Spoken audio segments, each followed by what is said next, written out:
तारी से सुनिए भैया दीदी जे भी देखे लाइक कमेंट करे ममता दीदी का शिव गुरु का चर्चा है भैया दीदी। होली में चर्चा कराला सखी अब होली में चर्चा कराला, होली में चर्चा कराला सखी अब होली में चर्चा कराला, होली में चर्चा कराला सखी अब होली में चर्चा कराला। पहिला चर्चा मंदिर पर करैहा, पहिला चर्चा मंदिर पर करैहा, मंदिर पर करैहा हो मंदिर पर करैहा, मंदिर पर करैहा हो मंदिर पर करैहा। होली में चर्चा कराला सखी अब होली में चर्चा कराला, होली में चर्चा कराला सखी अब होली में चर्चा कराला।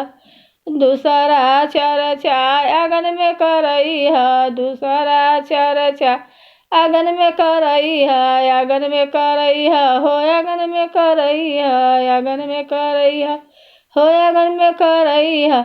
होली में चर्चा कराला सखी अब होली में चर्चा कराला, होली में चर्चा कराला सखी अब होली में चर्चा कराला, होली में चर्चा कराला सखी अब होली में चर्चा कराला।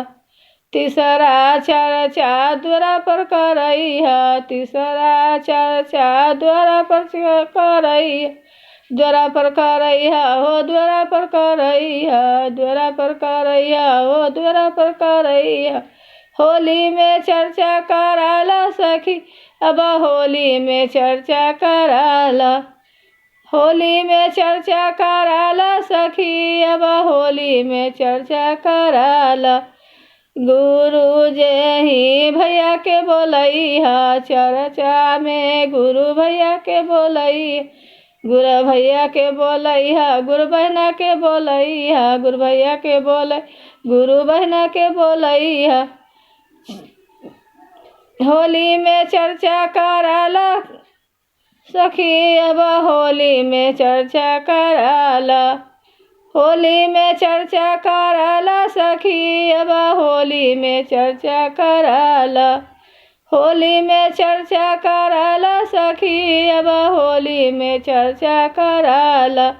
चर्चा में जे भगिया ले आईहा, चर्चा में जे फुलवा ले आईहा, फुलवा ले आईहा हो फुलवा ले आईहा, फुलवा ले हो आसन लगैहा, आसन लगैहा हो आसन लगई, आसन लगैहा हो आसन लगैहा।